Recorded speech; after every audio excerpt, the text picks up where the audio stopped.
Assalamualaikum, perkenalkan nama saya Stania Desia Dinda Putri. Di sini saya akan melakukan wawancara mengenai krisis ekonomi dalam pandemi COVID-19 dengan narasumber yang bernama Irsyanti Aisyah. Baik, langsung saja kita lakukan wawancara pada hari ini. Pertanyaan pertama, apa usaha pemerintah untuk membangkitkan ekonomi dalam negara akibat dampak buruk dari COVID-19? Pemerintah telah membuka usaha untuk membangkitkan ekonomi dengan cara memperkenalkan UMKM kepada masyarakat yang terdampak krisis ekonomi akibat PHK. Pertanyaan kedua, di mana saja daerah yang terdampak krisis ekonomi dan mengalami kerugian? Semua daerah terdampak krisis ekonomi, terutama daerah yang menjadi pusat perindustrian dan pusat kota. Pertanyaan berikutnya, kapan krisis ekonomi berada di titik paling rendah? Krisis ekonomi berada di titik paling rendah saat awal COVID-19 ada di Indonesia hingga pertengahan tahun adanya COVID-19 di Indonesia.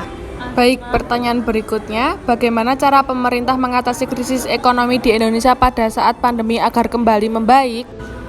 Cara pemerintah mengatasi krisis ekonomi di Indonesia pada saat pandemi agar kembali membaik dengan cara memberi UMKM kepada masyarakat yang terdampak PHK.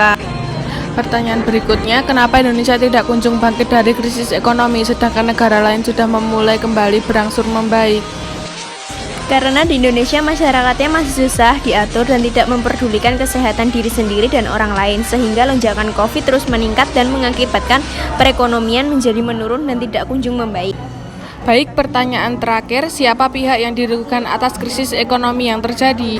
Semua orang, terutama masyarakat tingkat menengah ke bawah yang ekonominya sulit dan bergantung pada sektor industri atau pabrik yang terancam bangkrut.